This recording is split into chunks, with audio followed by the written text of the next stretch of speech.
Magpakilala ka ate, yung nasa tabi ko. Yung palayo mo, ano? Apple po. Ako po si Jasmine Macaorog from Bicol po. Pili po.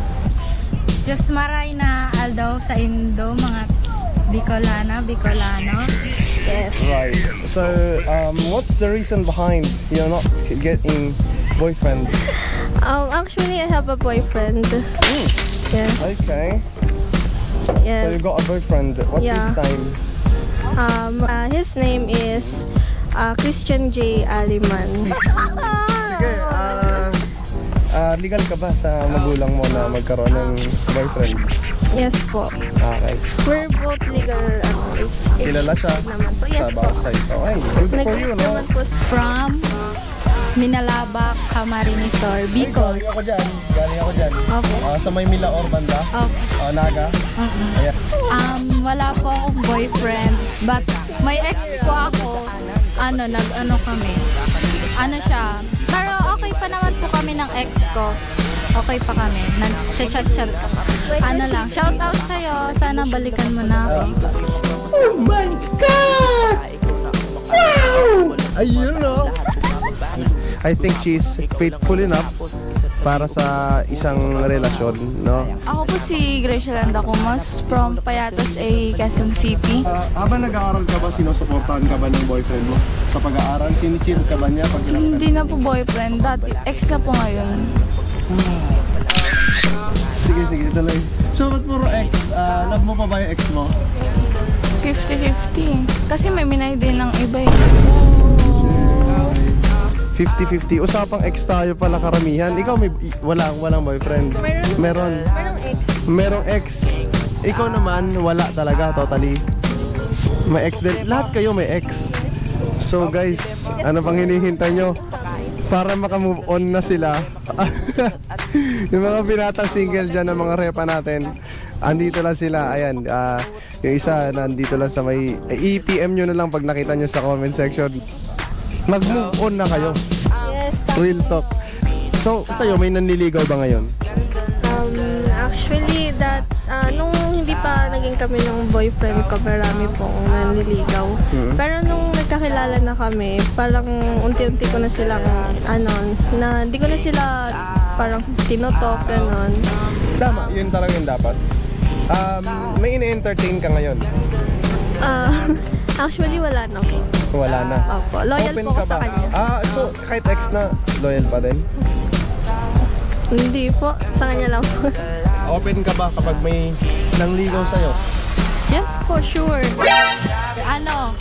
Available po ako sa May 24 to 28. Kasi po may sa Bicol, uuwi ako ng Bicol, may Kaugma Festival po doon. Which is may mga sikat na pupunta doon. Tapos Kaugma Festival po. Ayun. Finding LF po, kaibanan sa Kaugma Festival. Nice. Sana yung minay day mo, sana ayun yung totoo Kasi kapag hindi mo yan pinurso tapos bumalik ka sa akin, parang ginawa mo lang akong option. Kaya dapat, ayusin mo na yung pag-aalaga dyan. Huwag mo lang gawin yung ginawa mo sa akin, sa kanya. Yun lang. Sabihin mo rin yung date kung kailan ka available. Yan. Kung open ka for relationship, they can shoot you a message. Diba? Siyempre, ex mo na yun. You need to move on. So, yan.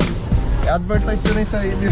Hey guys, open ako bukas, May 15, 2024. Ano kayo, magka-classmate or sa room nyo, meron bang lalaki na ma-appeal ang dating para sa inyo?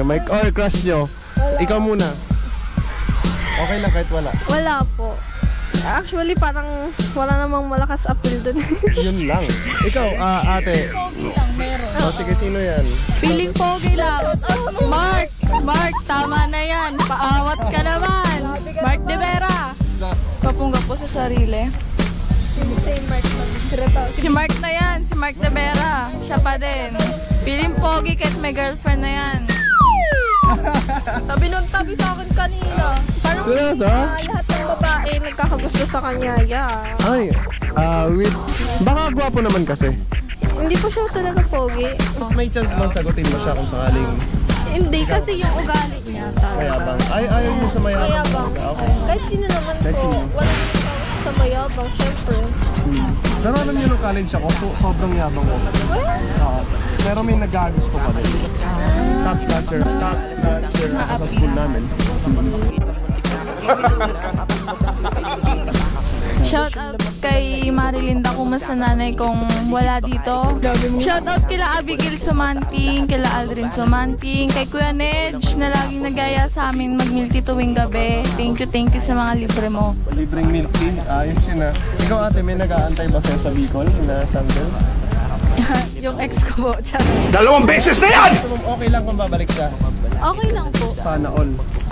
Shout out kay Mama Teresita, kay Papa, ingat sa trabaho, sa mga pinsan ko sa Bicol. Shout out sa inyo, sa mga classmate ko dyan sa Bagong Silangan. Hello, di kayo sumama sa amin ha. Dito na kami. Tapos, shout out kay Elmar Nailes. Yun yung ba yung ex mo? Opo. Mahal mo pa siya, feeling ko mahal mo pa siya. Feeling ko lang. Mahal mo pa siya, hindi ka Pero kasi may inaano na siya, may crush na siyang iba. Huwag kayo iiyak. May Pero crush. I believe na pag ginawa mo yung best mo, mawi-win back mo siya. Baka may pagkukulang ka na hindi mo nabibigay sa kanya. Ayan. Shoutout sa mama ko dyan sa bahay. Ginagawa niya. Nag-aalaga po ng mga apo. Ayan. Shoutout rin sa papa ko dyan. Ayan. Ingat ka palagi. Sana hindi ka mapagod magbigay ng pambaon sa akin. Ayun, yun ang pinakamahalaga. Well, speaking of study, no, malapit na kayong maging Senior. kolehiyo. Opo. Ano yung course na gusto mo? Actually, dati po talaga yung gusto ko talagang course is tourism. Pero, syempre po, hindi naman po kaya ng budget. Kaya, Budget-wise. ayun, sa ICT na lang po yung kukuhain ko. Wag mo langin yung ICT, maganda yun. As long as na may magandang diploma ka, magandang grades. Kahit lumihis ka ng trabaho, okay lang yan. Gusto ko po maging civil engineer. CE, okay, maganda yan. Kasi po, kaso lang, medyo tabingi tayo sa math. Financially wise, may susupport naman. Opo, meron. Ang kukunin ko po tourism, flight attendant. Flight, okay, bagay sa'yo yan. I can see a potential on you that you can get rid of your whatever insecurity it is. You Di totoo yan. can get rid of that. You're still young, right? Just pursue your dreams. It's not just the beauty, it's the brain itself. It's not just the height, it's the brain and your attitude, most important. In attitude towards people, how you treat people. O di na ako ngunyan. Salamat na binayaan mo ko. Kung di mo ko binayaan, di ako ngunyan makakagala. Di na, di kaibanan ka mga barkada ko. Parang nasa na yung kasama niya pa. Sa imo na yan si bata mo, di ko na yun kaipuhan. Salamat tigbayaan mo ko. And okay lang daw, binayaan mo ko, magayon pa din ako. Dati naman akong magayon. Dinagdagan ko lang. Pakak. Hi Edward, shoutout sa'yo. Mas masaya na ako ngayon magmana nung hiniwalayan mo ko. And shoutout din sa bago mo ngayon na mas maganda pa ako dyan, no? Tsaka ang liit-liit niya, mas patangkad pa ako dyan. Shoutout dyan sa ex ko na kahit sinong hanapin mong babae, wala kang mahanap na katulad ko. Hindi ka naman kawalan. Kahit sino ipalit mo sa akin, wala akong pakialam. Ang galing! Ang galing!